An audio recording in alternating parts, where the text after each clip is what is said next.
এই বিএনপি হচ্ছে হাইজ্যাক হয়ে গিয়েছে আওয়ামী লীগের দ্বারা।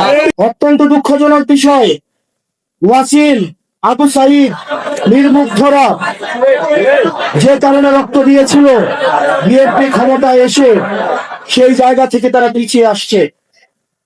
প্রিয় চট্টগ্রামবাসী, বিএনপির অসংখ্য নেতা কর্মী আমাদের কাছে এসে দুঃখ প্রকাশ করে ভাইয়ের দলটার জন্য 17 বছর নিজের অর্থ দিয়ে, শ্রম দিয়ে, পরিশ্রম দিয়ে জেল খেটেছে দলটার জন্য, কিন্তু আজকে দুঃখ হয় এই বিএনপি হচ্ছে হাইজ্যাক হয়ে গিয়েছে আওয়ামী লীগের দ্বারা।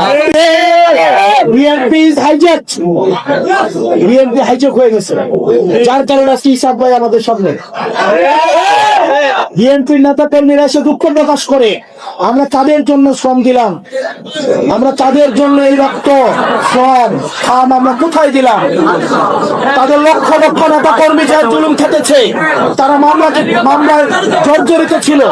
বিএনপির নেতা কর্মীরা অবর্ণনীয় নির্যাতনের মধ্য দিয়ে গিয়েছে। অত্যন্ত পরিতাপের বিষয়, বিএনপি তাদের নেতা কর্মীরা যেই স্বপ্নে, যেই বাংলাদেশের স্বপ্নে তারা এই জেল জুলুম খেটেছে, বিএনপি এই স্বপ্ন থেকে অনেক দূরে চলে গিয়েছে।